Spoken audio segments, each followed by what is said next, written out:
Good morning and welcome back to those of you who joined us yesterday. Welcome back to those who joined us yesterday.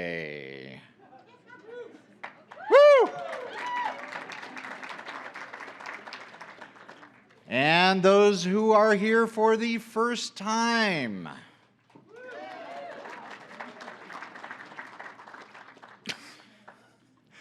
To the 14th Annual Statewide Symposium in support of service members, veterans, and their families. I am so excited. Woo! Are you all excited? We have the governor. We have the White House. We have military leaders. For me, this is going to be like the time that I read that book on the history of glue. I can't put it down.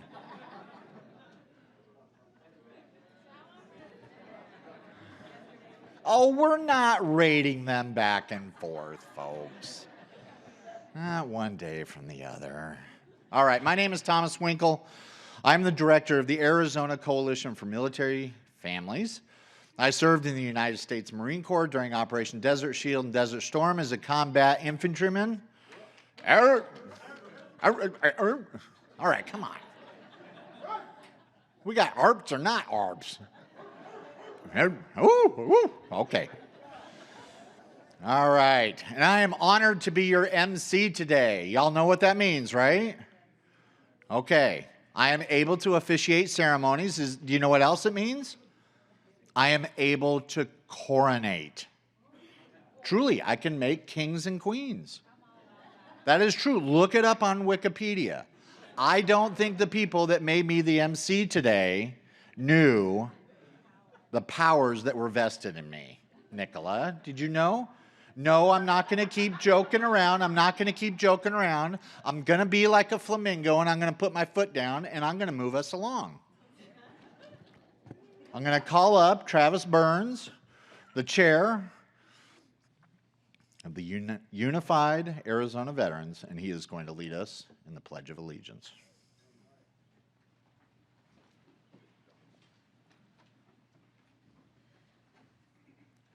Morning, everybody. It's great to be here again and for us to render some honors to the flag that we've all served. So let's get ahead and start doing that. I pledge allegiance to the flag of the United States of America and to the republic for which it stands, one nation, under God, indivisible, with liberty and justice for all. Thank you.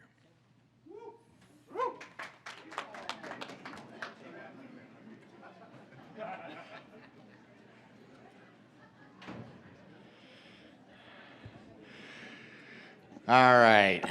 Thank you so much. I am pleased to welcome to the stage Cabinet Executive Officer Tonya Hamilton from the Governor's Office of Youth, Faith, and Family to introduce our honored guest, Governor Katie Hobbs.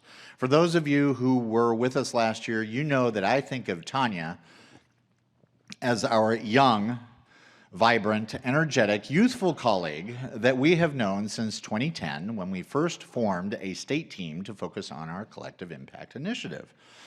What she definitely is not is one of our oldest friends, which I made the mistake of introducing her as last year. The cool thing about Tonya is that she is both a champion that brings passion to the efforts around service members, veterans, and their families, and she is also an amazing technician that knows how to get things done in a systems level way. Please join me in welcoming Tonya.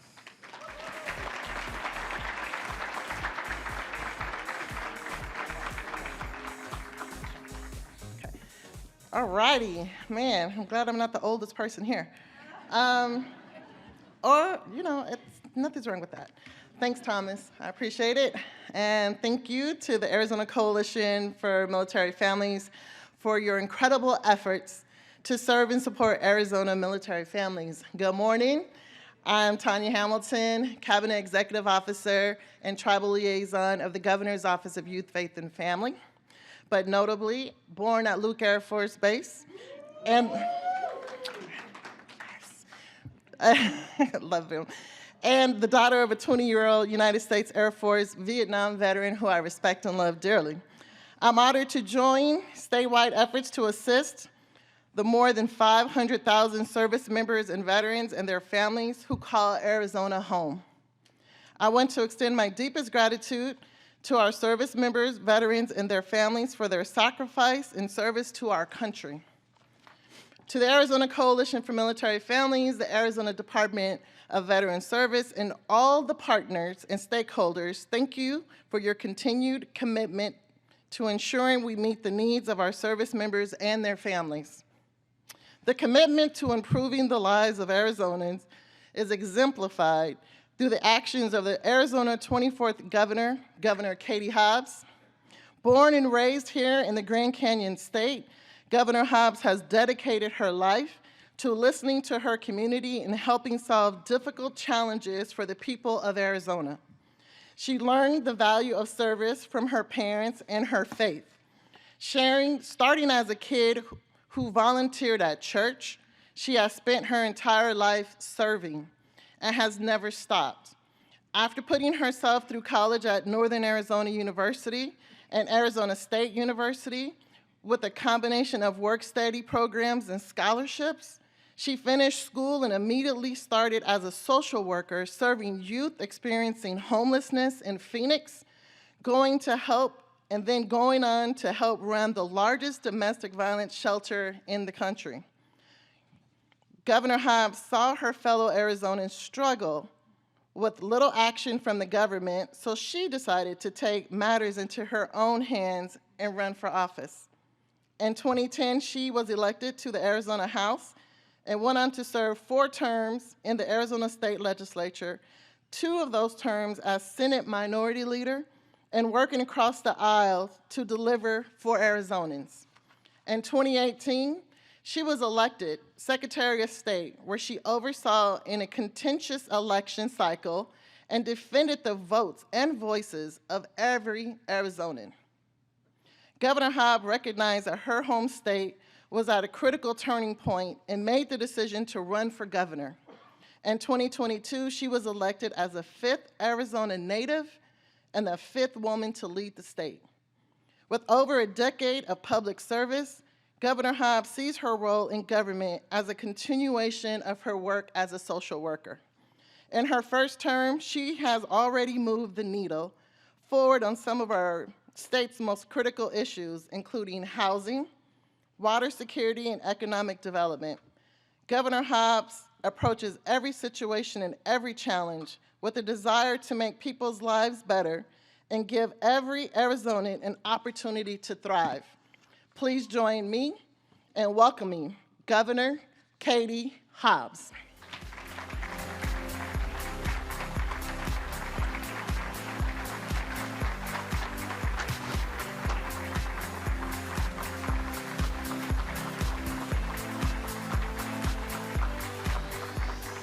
Thank you. Thank you, Tonya, and good morning, everyone. It is such an honor to be with you all today, and I am proud that Arizona is home to over 500,000 veterans, and I'm equally proud that each of those veterans has a loving and supportive community to come home to, thanks to all of you. Arizona continues to be a national leader in how our public and private sectors partner together to advance initiatives and to improve the lives of Arizona service members, veterans, and their families. And I want to shed light on just a few examples. A year ago, we answered the invitation from the VA and the Substance Abuse and Mental Health Services Administration to participate in the first ever National Governor's Challenge Suicide Mortality Review Policy Academy. This academy brought together state and territory teams to advance efforts to better understand the lives of those lost and help in advancing prevention efforts. At the Academy, the team, which is comprised of representatives from our state agencies, the VA, the Coalition, and other key partners, set forth an ambitious plan to launch the first ever Veteran Suicide Mortality Review team. That team officially launched in January, and just last month, Arizona was selected as the host site of the second Suicide Mortality Review Policy Academy, in part as recognition of the strength of our existing review efforts at the state and county level. As this suicide mortality review work advances, we are reminded of the importance of honoring and understanding the lives of those lost so we can strengthen our collective prevention efforts. We are fortunate in Arizona to have a strong ecosystem of support for our military, veteran, and family population. We have the Arizona Coalition for Military Families that functions as the backbone team for our collective effort. And Be Connected, which brings together public and private sector partners to focus on upstream prevention. The cooperation and partnership between federal, state, and local agencies and organizations is unmatched, and I'm proud that our agencies have played a key role in advancing this collective work. Access is leading the way in ensuring that veterans and family members who are enrolled in Access health plans are connected to the Be Connected ecosystem of support. The Arizona Department of Economic Security is working closely with ACMF and the U.S. Department of Labor to ensure that our statewide workforce system is equipped and connected to help military-connected career seekers. And the Arizona Department of Veterans Services continues to provide vital benefits, services, and support to veterans and their families statewide, working with the VA to process claims and provide nursing care and burial benefits for all who have earned them through their service. As you can see, supporting our veterans and their families takes teamwork, something I know everyone in this room is committed to. As the daughter, granddaughter, and daughter-in-law of veterans, I cannot thank you enough for all the work you're doing to make Arizona the best place for our service members. As governor, I am committed to supporting you in these efforts and will continue to utilize state resources to support our veterans. I hope you all have a wonderful rest of your day. Thank you so much.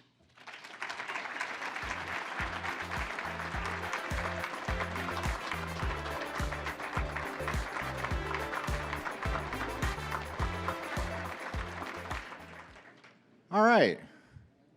I don't think it's going to come as any surprise that I'm excited about what the governor's plans are. I think that's amazing. I'm looking forward to what's going to be happening. That veteran mortality review is going to unlock some amazing things. It's the first opening of that in the country. It's never been done before, and we really appreciate the Department of Health Services collaboration on that. That's a huge piece. Without the Department of Veterans Services, that is a total impossibility, and we appreciate the work that's been done with that. On that note, there's this person standing right next to me, and I would like to invite her up. This is CEO Dana Allmond.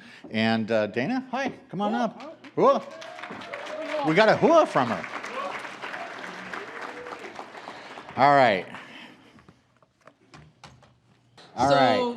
I got my little notes here, because if anybody knows me, I could just talk forever, and I'm so excited. Hua. Yeah. All right. So, Dana, hi. I've got my notes too. I know, it's like we're birds of a feather. Okay. So you've been in your role for a year, a little over. What is one of the main things that you have learned? Well, Thomas, I like to reflect on some things, so I can't help myself but be, over the moon when I think about this past year. I have never worked at the state level. I mean, the last time I had a civilian job, I was 17. Working in a men's store in Carmel, California. I was a stock person. So I've got more than 23 years of active duty Army service, but this has been an interesting time of getting to know all of you. I've been personally growing because I like to go see my neighbors, all of you in this room, and outside this brick and mortar situation. So what I've found is that we relate to each other.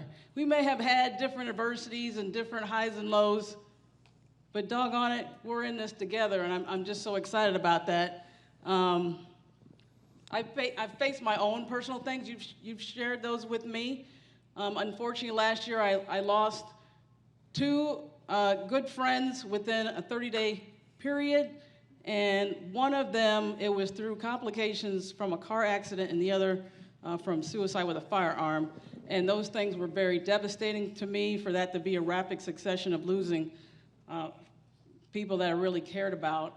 But because of all of you, all of your support, I could work through that and continue to thrive. So I just want to thank you for what you did in my time of need. We are here all the time. I love my teammates, but we're in this together, and I really love that. Yeah. I think that's really important. We struggle at times, right, with the things that happen. And I think that's an important message, you know, for all of us to remember. This isn't just about the veterans that we're working with. This is about us as a community as well. So I think that's a really important message. You talk a lot about us being public servants. How do you define that? What are the qualities of a public servant? I'm glad you're asking that, because I know folks know I've said it over and over: public servant leader. And I had to look it up in a dictionary, and I know it says that it's a government official, an employee, but I think we're missing the rest of the story. So public servants are just not government officials and employees. They're all of you. There's 7.4 million Arizonans in this state, and we got folks all across the globe. So like I've learned through my 23 years of active duty Army service, public servants, we don't leave anyone behind. I'll tell you right now, it's bad enough that we have veterans that don't think they did enough in uniform. Countless folks will say, I don't want to take away from my fellow veteran. They have benefits that they rightly earn, and because we're so humble, they'll turn it all down. I'll tell you right now, I've heard too many, I'm just this, I'm just National Guard, I didn't deploy, all these different things. Well, that's the wrong answer. And oh, by the way, I don't like it when, if you really want to get me angry, have a civilian. You better not come up to me and tell me I'm just a civilian, because a doggone probably flip this table, the podium. I'll figure out. I used to be a power lifter. I loved it.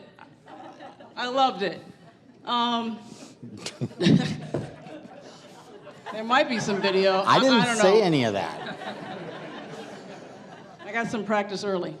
So we are battle buddies, and I need you to know that we're here together, and I need you. We need you. I've really cherished a lot of things in my career. I'm so happy because I'm a West Point graduate, class of '94, and having the ability to go back and give back to my school was great. But if anybody knows me, they do know I love my school. West Point's motto is duty, honor, country. And you know what you do when you say those three words? You stand up straighter, you sit up straighter, you poke your chest out, because you're doggone it, you're a public servant, and we need you. So I'm going to emphasize that more and more and always. Do not come up to me and tell me you're just a whatever it is, fill in the blank. We need you. So what do you say to the folks that feel like I don't have those skills? I don't have the ability to do that.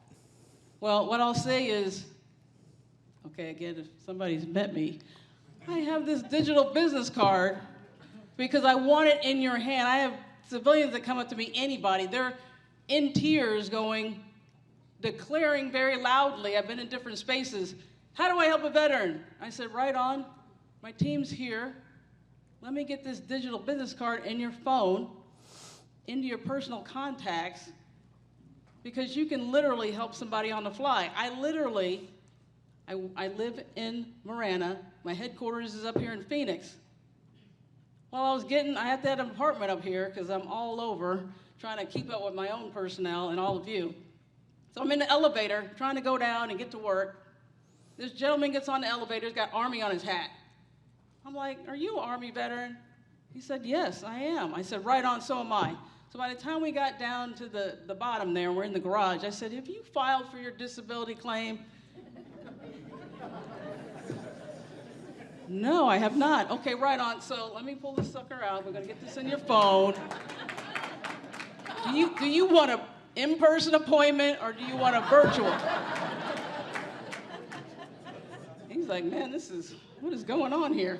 So he said, I'll do virtual. I'm like, right on. So we got him all straight, and he had it in his phone, and right on. So I need your help, because it's not just, here's Allmond's phone number and an email address. You can get that pretty easy. But it has everything that you need. Shoot, I went to a national conference. I got the Lyft driver to put it in his phone. He's like, ma'am, you're crazy. I was like, right on.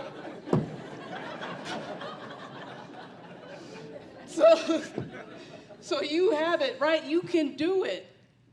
You don't have to feel helpless. You can help. You got it in your phone?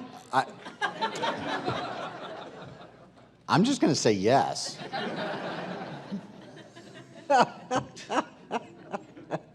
I love the simplicity of that, because that is accurate. Just having, that is the simplest part of this, right? Just having the basic information is critically important. So I love that. That's fantastic. Right okay. on. So be connected. As far as the department is concerned, what do you feel is the importance of that? Why is the Arizona Department of Veterans Services engaged with Be Connected in the way that it is? I'm so happy that we've had this partnership for so many years. And it's been awesome. I've actually used the Be Connected phone number. Yes, you have. Yeah, I was recently, worried, right? Right, I was worried about a teammate. Yeah. And I was like, well, I got it in my phone.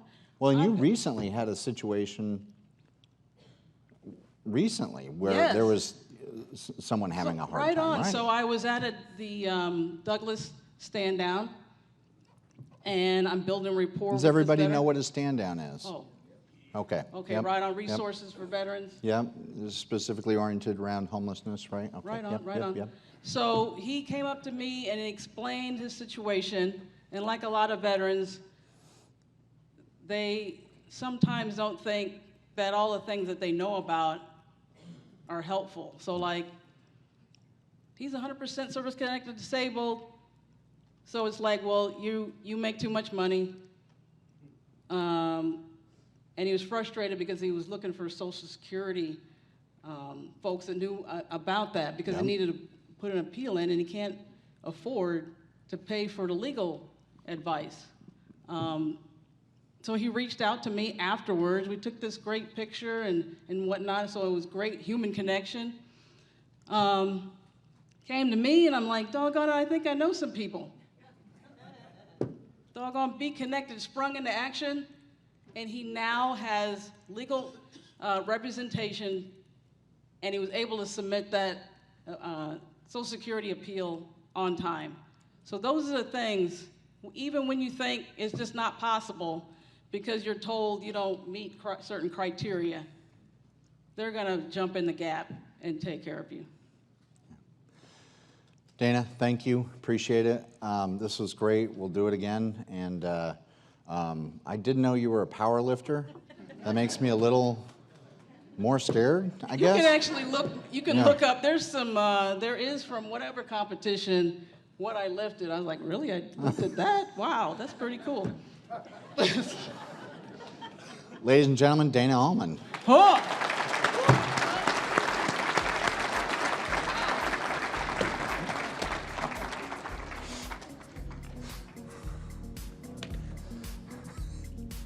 Thank you. Thank you. All right. One more round of applause for Dana Allmond. Thank you.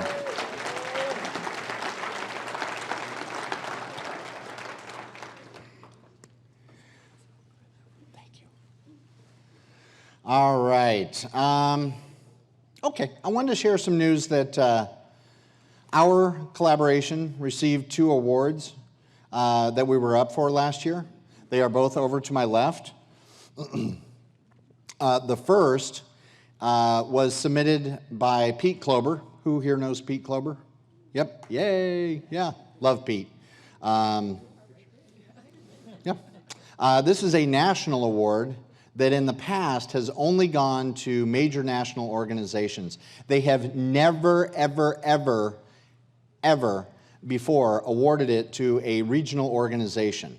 And the first year that he actually submitted it, they said, nope. But the chair of the board, of the national board for MOA, Military Officers Association of America, came to the state, and he just kept hearing about Be Connected. And then he started listening and really looking into things and learned about the national impact that we had had. And he said, resubmit. And so we had the Distinguished Service Award from the Military Officers Association, and you got to see D. Person and Amanda. The second is the Copper Eagle Award from the Arizona Veterans Hall of Fame, which goes to public institutions, organizations, and corporations whose actions warrant high recognition and services rendered to Arizona veteran and community, military community. It is an honor to receive this recognition from our Arizona veteran community right here at home. We accept both of these on behalf of the entire community and hope that you take pride in them because it is really us that received these awards. So it was really just amazing. So we will proudly display these each and every year because these are ours. These are ours. We earned these.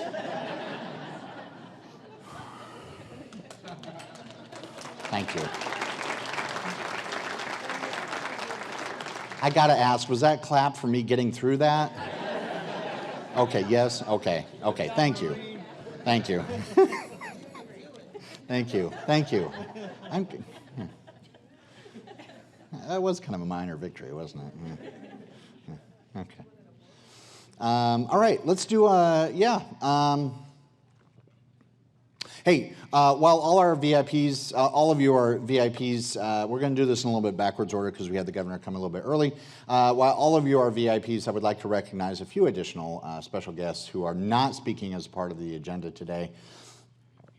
Do we have Stacy Travers with us? I don't believe we do. Okay. Well, then nobody else is VIPs here except for John Scott and Cheryl Almquist.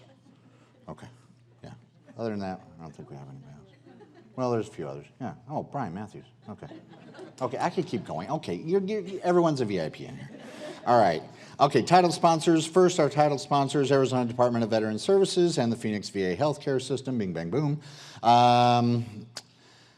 Presenting sponsor, Tri-West Healthcare Alliance. Our presenting sponsors, Arizona Governor's Council on Spinal and Head Injuries. They do some amazing work. You should really check them out. They do some really just awesome work. So really encourage you to talk to them. Molina Healthcare doing some wonderful stuff. Banner University Family Care, awesome. And all of our supporting sponsors, thank you. I've made note of this before. Obviously, Governor's Office of Youth, Faith, and Family and their continued support in really everything we do. Sponsorship is important because it allows us, we don't utilize this particular sponsorship for, to help fund the coalition. We have other funding sources for this. It's so that we can provide scholarships so that small and medium-sized nonprofits can send their folks to this event. So we really appreciate all the sponsorship we receive. It makes it possible for veterans and VSOs and those types of things to be able to come to this. So thank you. All right, so before I introduce our next guest, I would like to provide a little bit of background.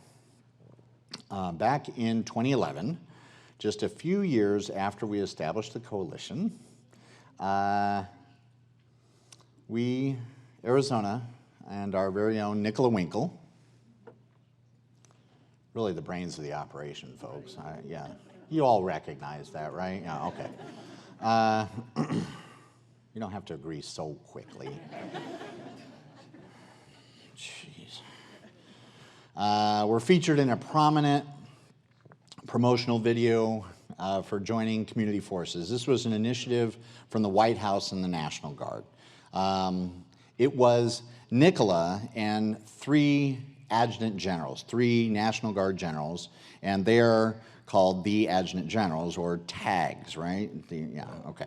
And so we just kind of affectionately called it 3 tags and a lady. The tags loved this. Yeah, they thought it was super fun. Yeah. I really wanted to kind of take us down memory lane and kind of watch it and be like, ooh, look how fun this is. Nicola said, nope. Everybody knows that we are living in, some heightened times. We're operating in, supercharged climate right now. The beautiful thing is that this type of initiative is focused on service members, veterans, and their families.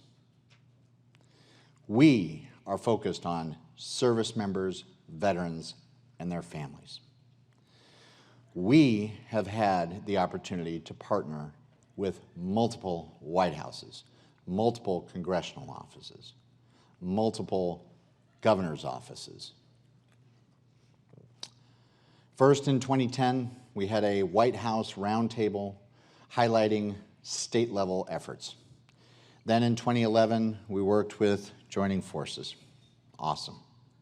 Then in 2019, we contributed heavily to the development of a White House Prevents Initiative.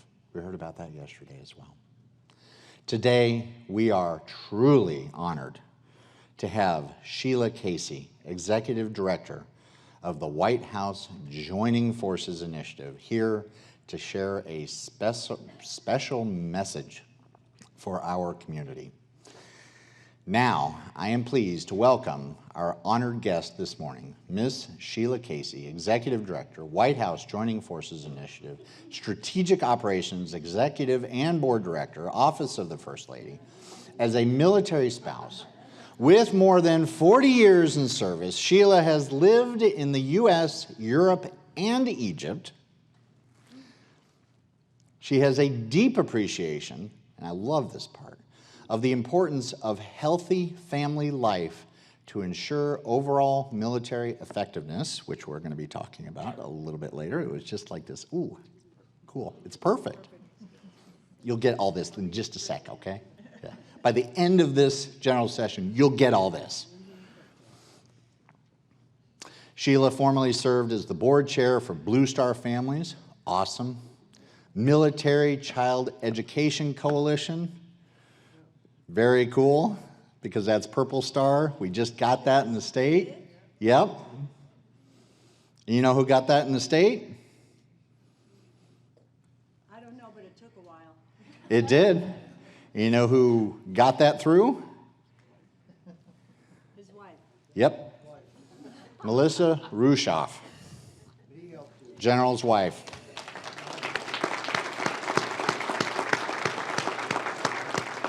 And a member of the Leadership Council of Bob Woodruff Foundation, whom we used lots of wonderful funding for to help support the Navajo and Hopi Nation during COVID with water, wood, all sorts of wonderful, amazing things. So awesome, awesome work you have done. Please join me in welcoming Sheila.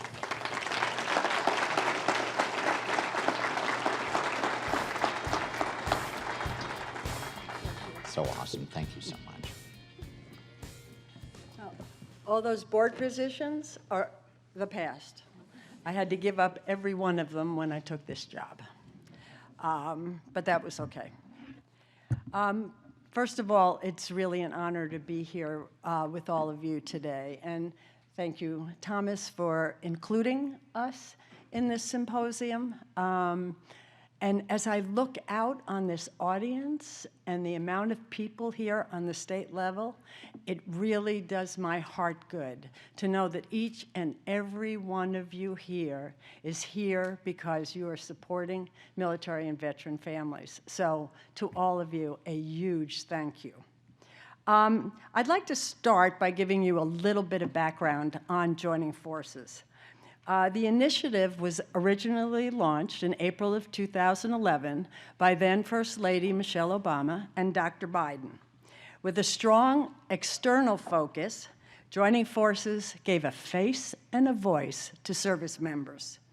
First Lady Michelle Obama and Dr. Biden called on all Americans to rally around service members, veterans, and their families, and to support them through wellness, education, and employment opportunities. Arizona answered that call with your Arizona Coalition for Military Families, and you have continued unceasingly since then to work to provide the best care and support possible to all of those who serve and their families. 10 years later, in April of 2021, guided by the life experiences and perspectives shared by military families and stakeholders during listening sessions with Dr. Biden, joining forces began the next phase. Its mission is supporting military and veteran families, caregivers, and survivors. The three pillars that we are currently working on, spousal employment and entrepreneurship, military children's education, and health and well-being. When it comes to health and well-being, it's critical to acknowledge that military and veteran families continue to shoulder the weight of more than 20 years at war. The global pandemic intensified stressors, including access to mental health care, economic insecurity, and support for caregivers. Joining forces is working to ensure that the federal government is marshaling its resources and collaborating to better serve military and veteran families while also lifting up the best practices and resources from our community partners, hence this organization. Similarly, we must account for the lifelong impact of service on the more than 2 million military-connected children in classrooms across the United States. Joining forces is working to improve military student identification methods, cultural competence, and resources to support these children in their classrooms and ease the burdens created by the highly mobile military lifestyle. And lastly, joining forces is focused on economic opportunities for military-connected community. We know that frequent relocation, state licensing requirements, child care needs, caregiving, and deployments all contribute to the unique challenges that military spouses face while seeking to build sustainable careers. Many military and veteran spouses, caregivers, and survivors, the vast majority of them who are women, struggle to achieve their desired career goals due to the strains of multiple deployments, frequent moves with little control over their geographic locations, caring for wounded, ill, and injured service members or veterans, time apart for training, and more. Although military spouses are talented, diverse, and resilient, they find themselves facing a 21% unemployment rate, a rate that has not moved significantly in the last decade. Employment challenges are not limited to active duty, as Reserve and National Guard spouses must balance their careers against the challenges that arise during those times when their service member is activated and deployed. What we have learned from generations of service is that the unique demands of military life continue to affect veteran families, caregivers, and survivors for years after a service member's time in uniform. While we are working with the nonprofit and private sectors to mitigate these challenges and drive economic opportunities, we are also collaborating with our agencies to ensure that federal government is an employer of choice for military spouses. To that end, on June 9th, 2023, the President signed an executive order advancing economic security for military and veteran spouses, caregivers, and survivors that included nearly 20 actions aimed at enhancing career stability and expanding government resources and support for this community. Since that signing, we have worked diligently to implement these actions, and we hope to have that completed this year. We know that we cannot do this work alone. Working with our community partners and lifting up the work they do benefits this community. Joining forces and the White House are here to support your efforts, and we congratulate you and all Arizonans on your tremendous efforts and exceptional care for our service members, veterans, and families. I am a 41-year Army spouse. I've moved 25 times, and I worked hard to keep my career as I moved. I sent my husband to Iraq for a year, and he returned 32 months later. I watched my son deploy to Afghanistan, and I held my breath until he returned. I know what it is to live this life, and I also know the support that service members and their families need to continue to live this life. It is my honor to serve the First Lady every day as the Executive Director of Joining Forces. She is a military mom and a nana. She understands the fear of sending her son to war and the joy of seeing him return. She held and comforted her grandchildren who desperately missed their dad. She is one of us. Dr. Biden wishes that she could be here with you today, but did not want to miss the chance to be able to speak to you. It is now my honor to introduce my boss, my friend, and a true champion of military families, Dr. Jill Biden. My father served as a Navy signalman in World War II. And I've been thinking a lot about him as Joe and I plan to attend the 80th anniversary of D-Day in Normandy this June. That generation, the greatest generation, sacrificed so much to create opportunity for all those who would follow. The Bidens are a military family. Our son, Bo, also served for a year in Iraq as a member of the Delaware Army National Guard. And I saw how much Bo's wife, Hallie, and children, Natalie and Hunter, missed him while he was overseas. During Bo's deployment, Natalie's teacher hung a photo of Bo's unit outside the door of her classroom, so everyone who walked into the room would know that her daddy was away at war. That meant so much to Natalie, and it shows how everyone has a role to play in supporting our troops. It takes an entire community, and the Arizona Coalition for Military Families knows that well. It's what's at heart of your mission. Only 1% of our nation serves in uniform. It's a small, selfless group that defends the freedoms of this country.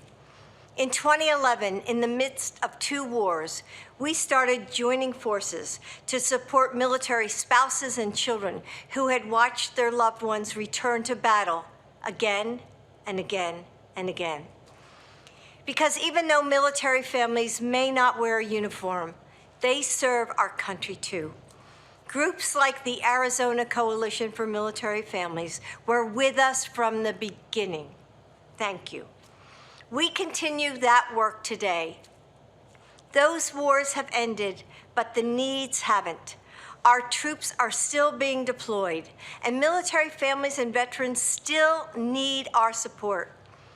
My husband often says that we have many obligations as a nation, but only one sacred obligation: to prepare those we send into harm's way and to care for them and their families when they return.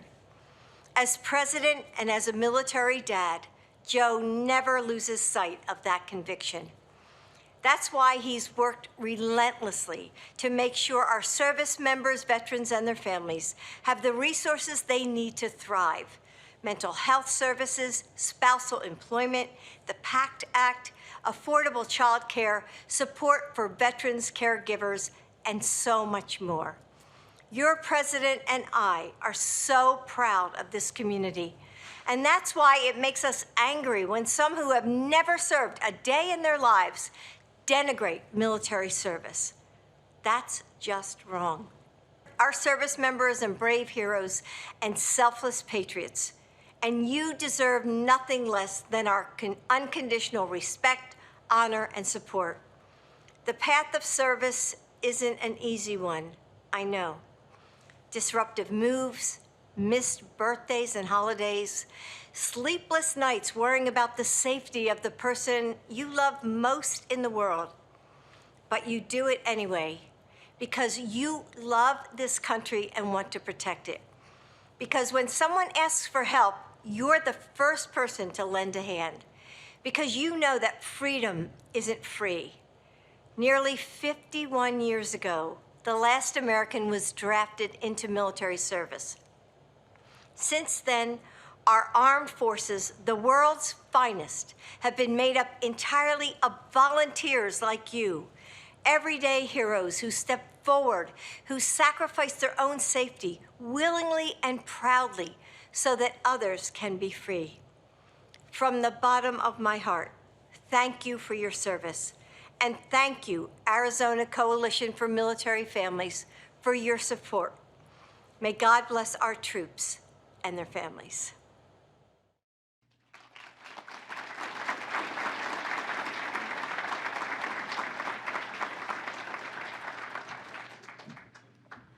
Thank you so much, Sheila. We appreciate you being here and bringing that message and the opportunity to continue to partner on this initiative. So good morning, everyone. Once again, I'm Nicola Winkel, Project Director for the Arizona Coalition for Military Families, and we're going to move into the next segment of our program, which will include a fireside chat with two of our guests here today.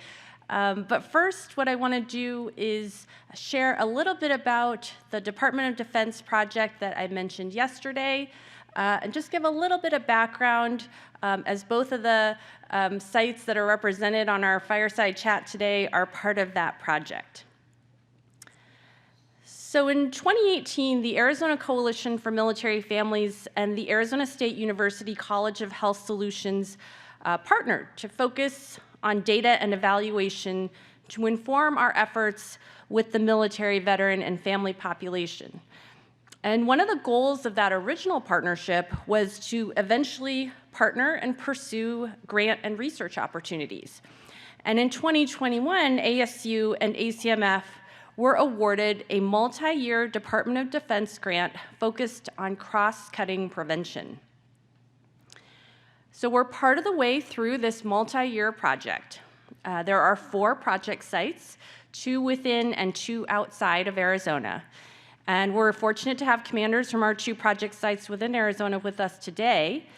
And we are working with each site to complete a discovery process to identify all the strengths and challenges, as well as to analyze available data. Each site then gets a customized implementation plan, and we partner with them to implement tailored prevention projects. And the discovery process allows us to highlight best practices from each site as well. And we have some of our colleagues here from the prevention teams from the installations, which is fantastic. So the focus of the project is cross-cutting prevention. And this is really DoD putting a focus on how we take all of the existing prevention programming, which just by sort of how it's structured is very siloed in nature, right? And you've got like sexual assault, suicide prevention, substance use prevention, and to look at how can you get, if you put a layer of coordination and support on that, how can you get stronger prevention outcomes across the board, across all those areas? And this really aligns with also what the DoD is been rolling out, which is the prevention workforce across all the branches. This project builds upon our work with Be Resilient and the Arizona National Guard, where we were able to take the suicide rate from 3 consecutive years of the highest ever for the organization to 3 years of 0 suicides. And this was during the height of the post-9/11 deployments. And then also our work with Be Connected and upstream prevention and working with our entire military, veteran, and family population. So the end product for this project is a cross-cutting prevention model that is adaptable to different military settings and populations. And that's what we'll be turning over to DoD at the conclusion of the project. So we are truly grateful to our military sites for partnering with us on this project. It is very different. It is grassroots in a world that is entirely top-down. And so it has really taken sites that have a vision for having that involvement of their teams at that grassroots level to really inform what elements can we add to enhance what's already happening and to be able to push these prevention efforts forward. So we look forward to our continued partnership with Dr. Rachel Larson, who's the principal investigator for the project, the ASU College of Health Solutions team, and all of our military project sites and partners. Thank you.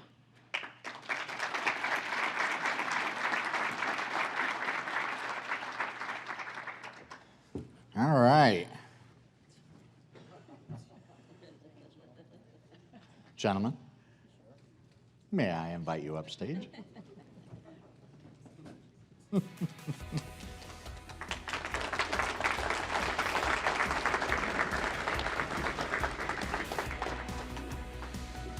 He's going to make me sit next to you. Hi. Having you too, man. Sir, good to see you. All right. All right. We're hot mic. Yeah. I was hoping it wasn't happening at the table. That would not be good. Yes, that would be. That's true, the things we were saying about you. Yeah, I can only imagine. Yeah. It wouldn't have been the worst things that have been said about me today, but I usually say them to your face. Yes, yes.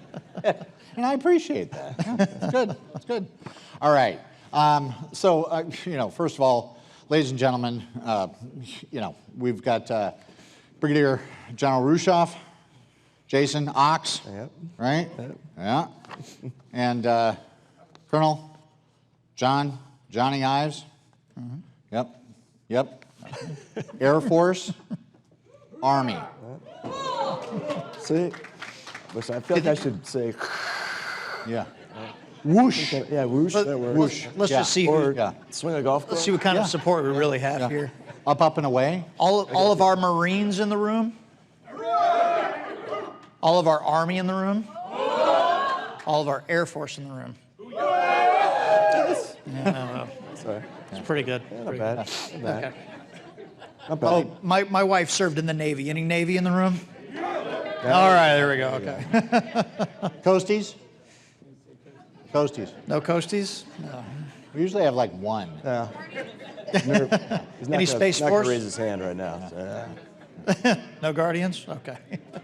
Guardians. Any Guardians? Nope, not yet. Yep. Soon. Just checking to see That's what our good. No, that's good. constituency That's looks a good like. plan. That's a good plan.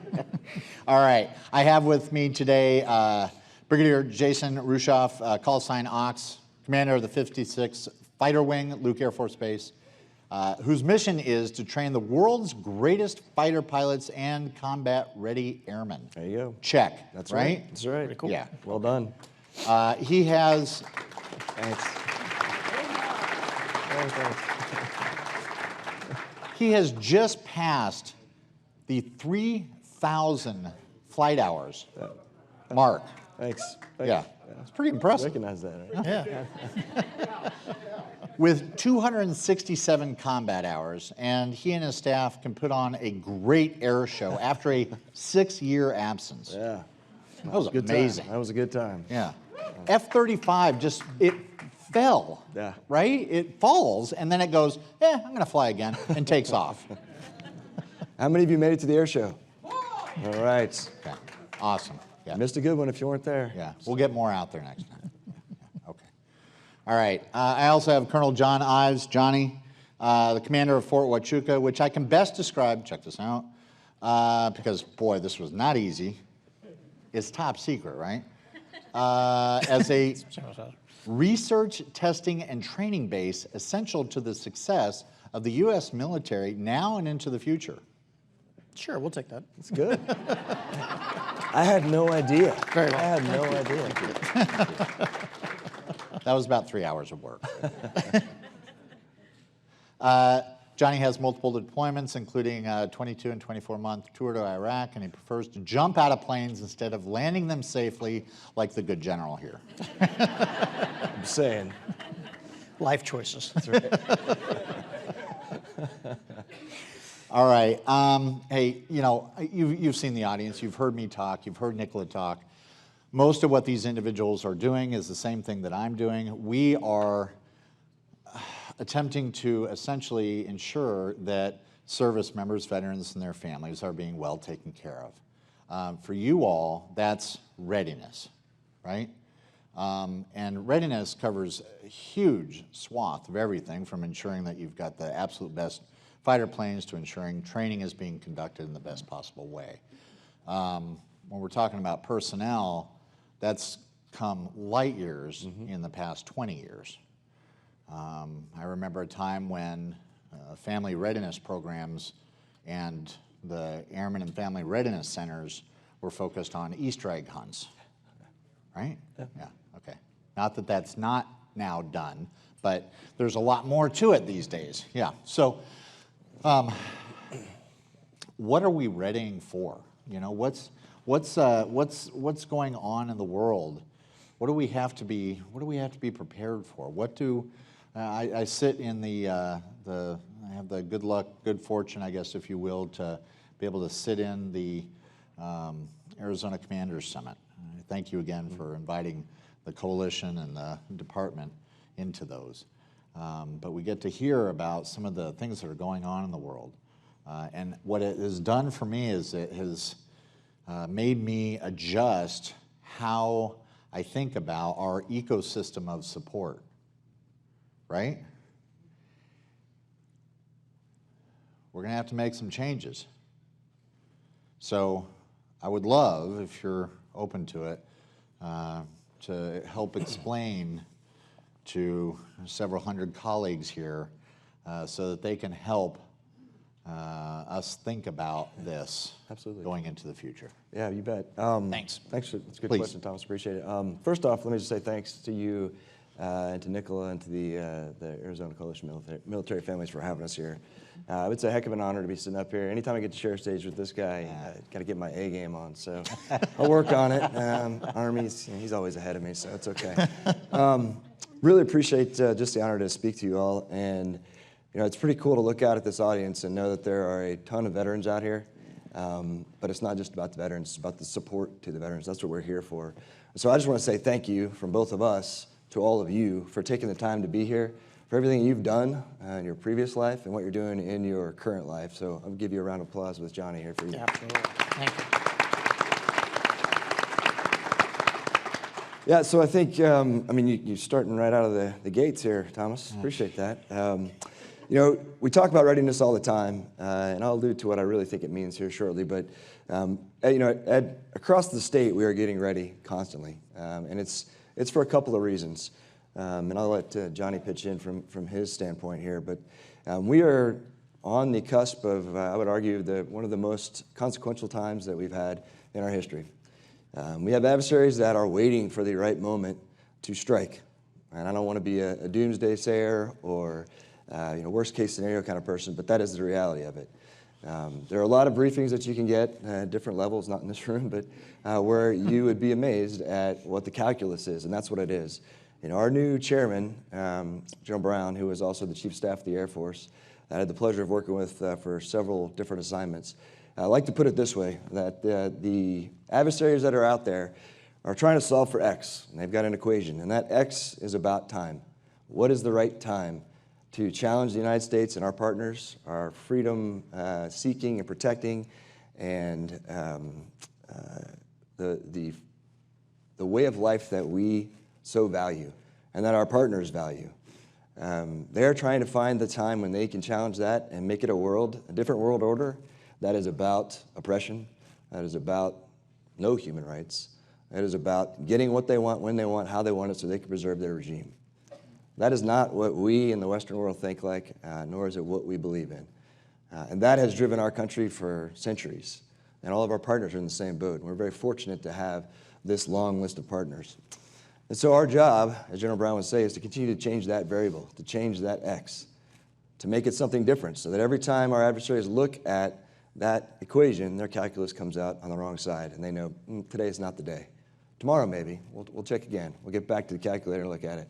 Nope, that's not going to work. Next day. And what we need to do, and this is we, us collectively, is to push that timeline infinitely to the right, to continue to do that, so that we preserve the world order that as we have it, which is based around democratic values and freedom. And so that's what we do at Luke Air Force Base, and I'm not going to speak for Johnny, but I know that's what he does too, and that's what we do at the 10 installations across the state of Arizona and the world, quite honestly. All of your servicemen and women are doing that every single day. And we are getting ready so that if we have to, we can respond at a moment's notice and defend freedom, quite simply. But I will tell you, none of us want to do that. We all want to do the other part of that, which is deterrence, right? And so when we build our capabilities and when we build our equipment, we build our technology up, we end up pushing that timeline right, like we talked about, through deterrent value. And if we do our job correctly, we don't have to go to war. And we don't have to send people into combat and into harm's way. But the fact that we can is what keeps our enemies and our adversaries at bay. That it? Did I answer it? Yeah. Well said. I got kind of fired up, I'm sorry. Yeah. Well said. Thank you. I think one thing I would add to that, though, is that when we talk about readiness, right, most times people think about your processes, your capabilities, think about your equipment, your technology. You'd be surprised, our job is to try to limit that technology gap and the processes gap from our adversaries. And we're doing a really good job of that across the way, and Johnny's got a big hand in that. All of that technology is not really anything other than equipment. And what really makes the equipment hum are the people, right? Which is why we're all here. And I can tell you, Johnny and I are very like-minded with this. And we spend a lot of our time talking about the things that you all are concerned about here. How do we support our military members? How do we support their families? How do we support veterans that were serving at one point in our installations?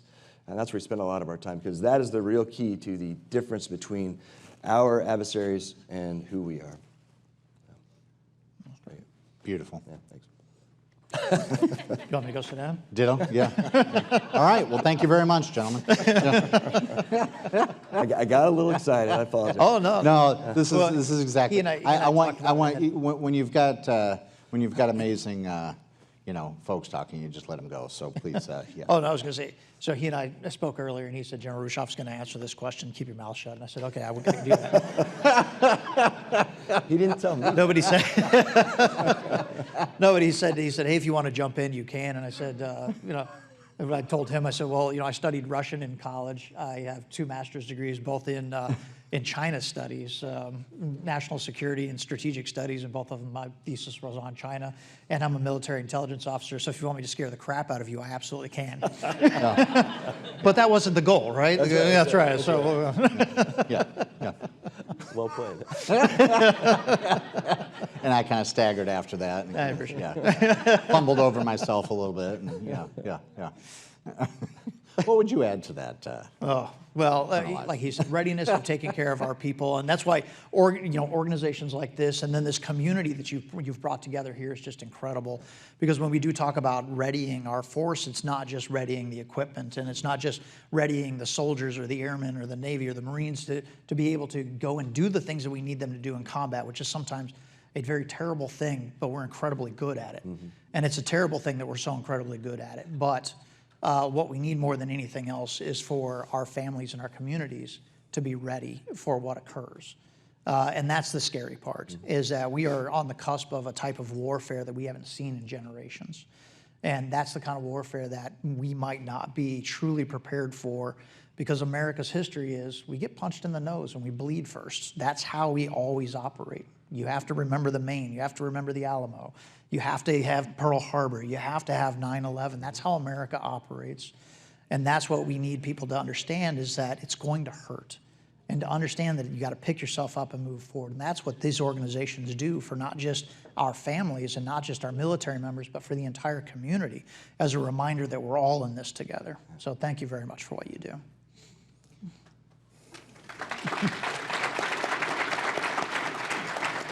Is this the part where I scare people? No. They'll do.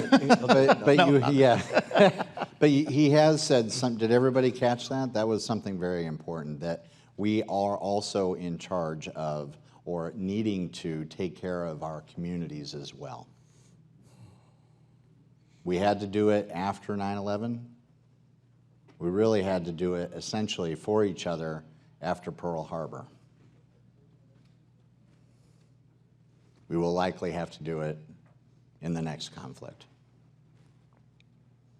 So that's part of our scope, if you will.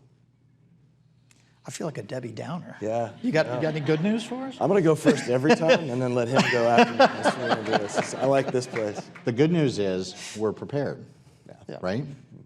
And we can start thinking about it more. Okay, yeah, that is the good news. Yeah, all right. So, readiness. What as far as the personnel that you have now, the military has changed dramatically.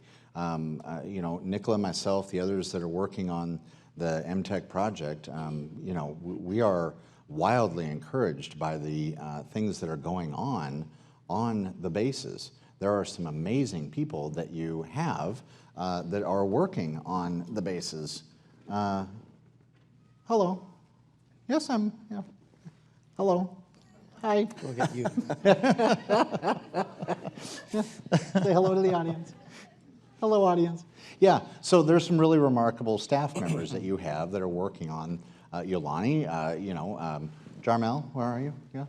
Okay. There he is. Yeah, there you are. Yeah, okay. So raise your hand. Okay, you're going to be shy today. That's cool. So I just want to say there's some amazing people that are working on the bases, and there are some amazing things happening across the bases that are just incredibly encouraging. Me as a mental health clinician that's been working in this field for 30 or so odd years, it's encouraging. So, I guess what I would say is, what would you like to see from the community? What would you like to? What do you have to say that that's happening on the base that you would like to talk about? What do you see that's happening there, and what do you need from the community that's in addition to that? Yeah, I'll go. Oh, please. That worked out well last time. So. Okay, let's go. Shout out to John. So you say a bunch of good things, and then John, if you'll scare them at the very end, that'd be great. That'd be great. Okay. That'd be very well. Yeah. Leave them wanting more, right? Yeah. There we go. Yeah. I love it. So Jarmel's part of our integrated prevention office, and I think that is just a huge step in the right direction. So, we don't have enough mental health clinicians. We don't have enough medical doctors, for that matter, just in the entire greater Phoenix area, period, right? So there is a dearth of that for sure. And there's this, maybe you've heard of this, called the spectrum of resiliency. And it kind of goes back to some guiding principles that we have at Luke, which is there's connected, respected, and protected. And the very first one of those is connected. And what we have seen is that when you connect with people, you give them a purpose, you give them an idea of something that is bigger and greater than themselves, and that keeps them around. It keeps them thinking through, hey, is this, God forbid, this suicidal ideation that I'm having, is that something I need to act on? No, I don't. People care about me. So that has been something that we have really tried to drive home at Luke.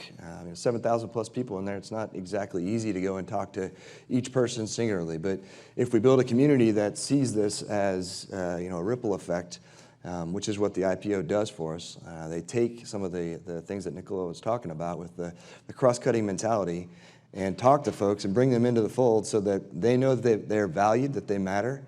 And we look at connections a couple of different ways. It's connected to the mission, sure, like what you do. I mean, you spend the majority of your day, 12 hours a day, doing something. So how does that fit into training the world's greatest fighter pilots and combat-ready airmen? How does that fit into advancing air power to win tomorrow's fight, which is our vision? And when people understand that, they see a purpose. So we connect them to the mission. We connect them to their peers, right? There are a lot of folks that are sitting in this room who don't know each other. And you might be surprised at their story. And sometimes when you hear that story, you can resonate with that, and that builds a connection. We have them connect with other people across the base. It's easy to be in your silo, being a mental health clinician. You're very good at that. You know those folks. But what if you're a fuels person? What if you're a maintainer? What if you're an air traffic controller, one of our food technicians? We get those people together, and we have them understand what the other person does so they can see the bigger picture. And that really helps to build a purpose. And then I think what's happening right here, I challenge everybody on our base to go and connect with the community, right? Because what I've found is that awareness is one of the biggest things that's lacking, right? And you'd be surprised at how many people in Phoenix do not understand that there are 10 installations across the state of Arizona, that there's a $16 billion economic impact from the military-affiliated installations into the state of Arizona, that we fly jets, that we have the largest fighter wing in the United States Air Force, the 5th largest air force in the world. Just think about that for a second, right? This is right here. This is 20 minutes, well, this morning it was an hour and 20 minutes away. Sometimes it's 20 minutes away, right? But, you know, that we have an entire EW range, that the Army and the Air Force are partnering together to build capability that will counter any rival, any adversary that we have in the world. But people don't understand that, and they don't think that's actually happening. And so the awareness piece, and that's why it's so important for you all to hear this, is when you walk out of here and you go and you talk to your peers and your friends and you mention these things, you probably get some questions. And then the second half of that is what I've seen is that then people want to help because they understand that there's a need. And so it's not a lack of care, it's a lack of understanding and awareness. And so we owe it to the folks around us to make them aware. So that's why your first question, I think, is really important, to kind of understand the impetus behind why we have military installations across the state of Arizona. But specifically to how the community has helped. Sorry, I got another tirade, didn't I? I love it. It's great. This is what we wanted. Well, this is, yes. It was mentioned, and Sheila, I really appreciate your help and calling out the Purple Star School initiative. So it blew me away that 43 states in the United States of America have a Purple Star School, and Arizona was not one of them, with what I just told you about the military affiliation. And so we went out to try to rectify that. And this, I appreciate the kudos to Luke and to my wife. And she was definitely one of the ones that made that happen. But it was through the coordination with all the military installations, and especially Johnny and Fort Huachuca. MCAS was a big part of this as well. But all of us got together at the Arizona Commanders Conference, and this is where we kind of air out our issues, our challenges, and our successes, and we build off of each other to make the military community inside of the state of Arizona better. And we've talked about making this into a Southwest region Commanders Conference, and maybe even a Western United States as we go further, because there's a lot of things that can be brought together, that should be brought together. And when we speak as one voice, we are heard. And so it's been a pleasure to work with the other military commanders and all the folks that are part of that Arizona Commanders Conference. We have the Luke West Valley community that helps us out. It is a compilation of all of the municipalities, including Phoenix and Maricopa County, who come out. Their elected officials come to Luke. They're key staff members. You've been out there a couple of times too.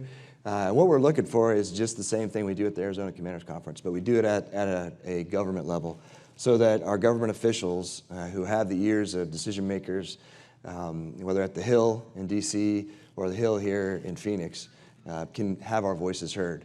And we do that as a collective military organization, not just one service, not just one base.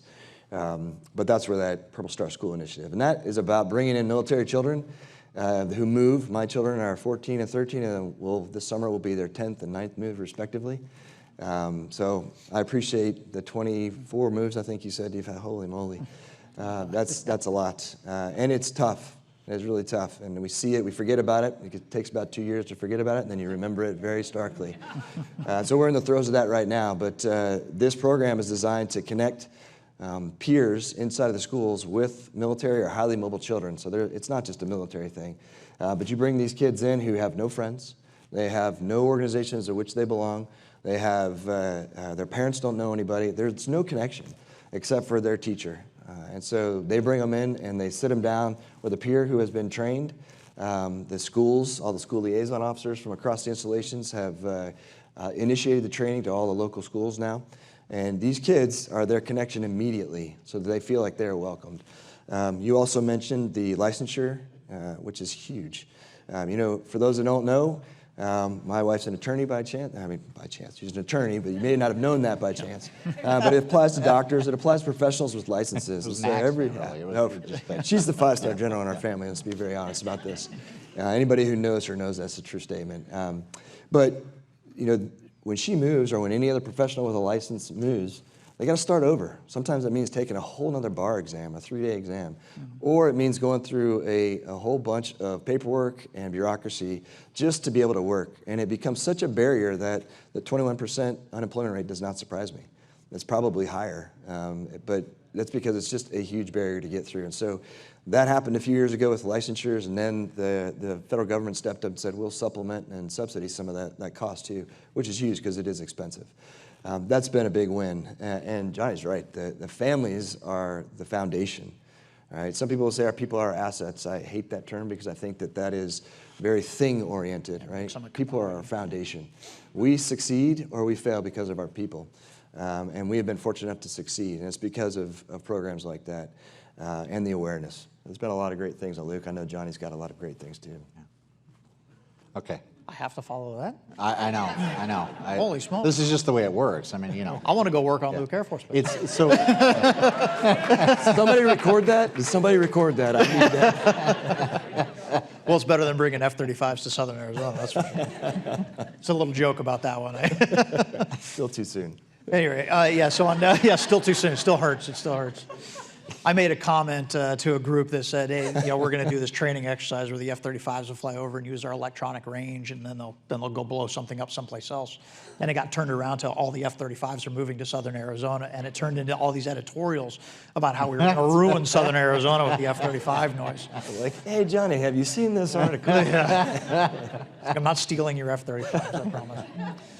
No, down in Fort Huachuca, when we looked at resilience and prevention and all these programs, we look at it as a holistic way of getting after the problem set. We know that all those Army programs are, and like the brains in your family said, there's a lot of stovepipe organizations that are out there. And how do we get grassroots campaigns to bring them all together? And that's where that cross-cutting study came in. We just started developing our own program, and then we saw the cross-cutting and prevention program was out there, and we were like, please come to Fort Huachuca, and that's how you and I met, because a whole team of people started coming down to Fort Huachuca to be a part of this. And our prevention, our holistic intervention program became something so much bigger than what we even thought it would be.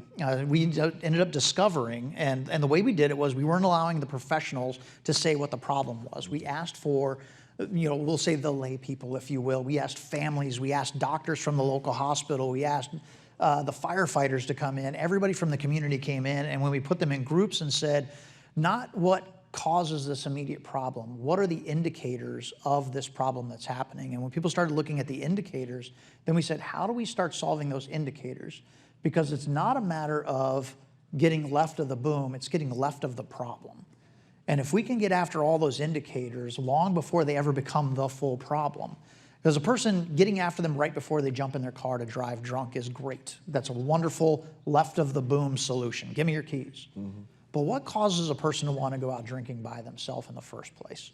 What really gets them down that road to think that they have no friends, that they have nothing they can do, that they've got no community they can be a part of? And that group of people, without any of the professionals telling them what the answer to the problem was, said what we need is a community of people that are connected. And we called it a Building the Tribes campaign. We have to build tribes around what people want. What are their shared joys? What are their shared loves? And start putting them in groups. And so we have these small tribes all over Fort Huachuca because inside of a tribe, you don't hurt each other. Inside of a tribe, you don't let them hurt each other. Sorry, you don't let them hurt themselves. You watch out for each other. You call each other when you haven't shown up for something. And so we have now a hiking club, a biking club, a walking club. We even have a stroller club. We've got Dungeons and Dragons because, well, we're full of nerds at Fort Huachuca. And we've got a World of Warcraft club. And even our chaplain started a club called the Holy Smokes Club, which it's a cigar club. And it's great. I think it's a great name for it. And part of that campaign, because a lot of the professionals wanted to step up and say, I want to run the Dungeons and Dragons Club. And it ended up being our SHARP professional. The sexual harassment and assault response program coordinator who was going to stand that up, but she called it the Sharp Dungeons and Dragons Club. In her first meeting, she had 2 people show up. So we said, what you really have to do is you have to hide the medicine in the candy. So don't call it the Sharp Dungeons and Dragons, just call it Dungeons and Dragons. And so now none of our clubs are called anything that has to do with any of the coordinators that are actually a part of it. So we don't have a resilience run, we just have a 5K. And people show up and do the 5K because if you call it a resilience run, people go, ugh, I've been beat to death with resilience. So now just do the 5K. Now everybody's getting together and having fun. And so this Building Tribes campaign has actually taken off. And now we have so many clubs that are happening, and it's organic. And that's what we wanted it to be, was an organic thing. People have come up and said, can I start a skeet shooting club? And I'm like, you can do whatever you want. Start a club, please. Call people. We'll even help you advertise. And so in doing that, we've got a lot of these things going on, and that was a huge piece of it. The other part was a lot of people assumed there was nothing going on. Well, this is Southern Arizona, it's boring. And so marketing became a big piece. How do you market all of the things that we have, all the clubs? So one of the things we started in Fort Huachuca, we call it because we're Intel, right? So we have the secret squirrel, if everybody's heard of that one. It's like, so we have a secret squirrel community calendar, and what it does is it web scrapes 55 different calendars of activities that are happening within an hour of Fort Huachuca. You have zero excuse. The last time I looked, there were 812 things on our calendar that are coming up. 812 things. And I checked that yesterday before I came here because I knew you were going to ask what's the exact number. That was the next thing out of my mouth. Yep. Yeah. 812 activities that are all happening within the next 45 days, 1 hour from Fort Huachuca. There is zero excuse why you can't be a part of something, go do something that takes your mind off of harmful behaviors. Because harmful behaviors is what you do when you're sitting in the barracks room alone, or when you're sitting at home and your kids have been too noisy, and so you start doing harmful behaviors. You know, those types of things. This is how you keep yourself active, keep yourself resilient. You put yourself with tribes, and so that's what we wanted. So it goes very well with what you've got going on, sir. I'll come to You should. The Holy Smokes is fantastic. Yes, we bring vices into our clubs, but that's okay. It's all right. We're the Army. You can get away with it. But you ask what we need from the community, and Joanne, because Joanne, please raise your hand. Joanne's been a partner of ours. She does it for you. Well, that's, yeah. Yeah. Given the colonel, right? Yeah. It's the whole colonel thing. Yeah, I understand. I don't know. I get it. I understand. Yeah, okay. Yeah. See, the opposite of that. I just got nervous when she raised her hand. So I was like, great, now I'm going to pay for that one. Everybody works for Joanne. No, Joanne and I were talking about this earlier, and we've talked about it before. There's not enough data out there to help us truly understand what it is we want to get after. Yeah. Cross-cutting studies, cross-cutting initiatives, our holistic program that we're putting together helps us understand ourselves a little bit better, because the reality is, like you said, things have changed in 20 years. I'm an Army brat. When I was growing up, it literally was if the Army wanted you to have a family, they would have issued it to you, right? Ma'am, you remember those conversations? When I was a child, I was 2 years old. My dad was in the 82nd Airborne at what used to be called Fort Bragg, now Fort Liberty. And he went missing. They were down in Central America on an operation, and he and his team went missing. They were missing for 2.5 months. During that time frame, they just cut off our pay. Cut off our pay and took away my mom's ID card. That's the Army of what it used to be. The Army today would have surrounded her and taken care of her. Mm-hmm. But what we need is to understand, what is it our people need now? Because we're still coming out of that. That's what I grew up with. So do I truly understand the Army of the future, the people of the future? No. And nobody wants to hear this gray-haired old man with my hearing aids in. I have hearing aids, by the way. Thank you, VA, for telling me to go to get my appointments done, right? It's our VA table, yes. That's what you get for being shot, stabbed, and blown up in the Army, right?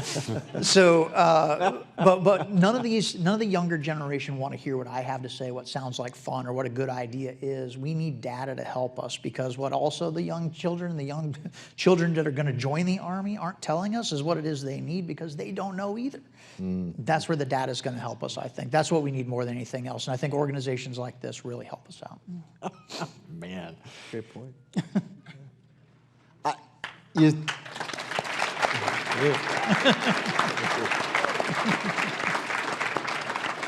Okay.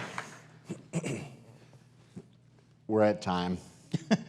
But not bad. No. Hey, folks, do you see why? Okay. Gentlemen, truly, Johnny, Ox, Jason, John, thank you.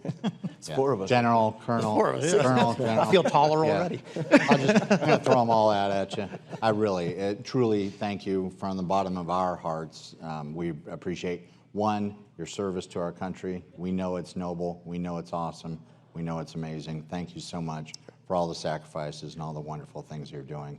Thank you for your leadership It has been a personal, I do not use this word often at all, inspiration to watch the two of you talk and interact and lead at the Arizona Commanders Summit, and then think about the type of leadership you're bringing to the airmen and soldiers and their families. Thank you. I wish that you have continued long careers and continue to do good things. Thanks.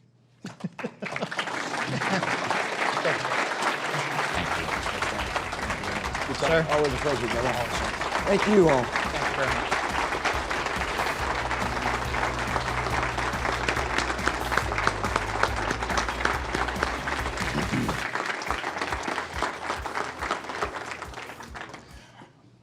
All right.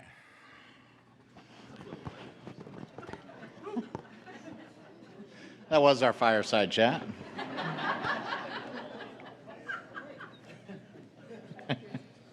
I asked if I could bring a little stuffed animal dog. We actually did that for a couple of years. And Colonel Ives was like, hey, I don't know. That was the one thing he said I don't know about. Yeah.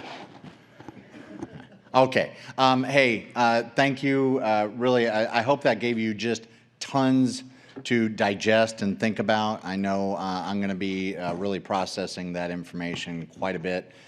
We have some great breakouts today. Please come up and talk with us. I know Nicola and I want to be able to chat with you. I'd love to be able to chat with most of you. There's a few of you I don't really want to talk to, but you know who you are. Just kidding.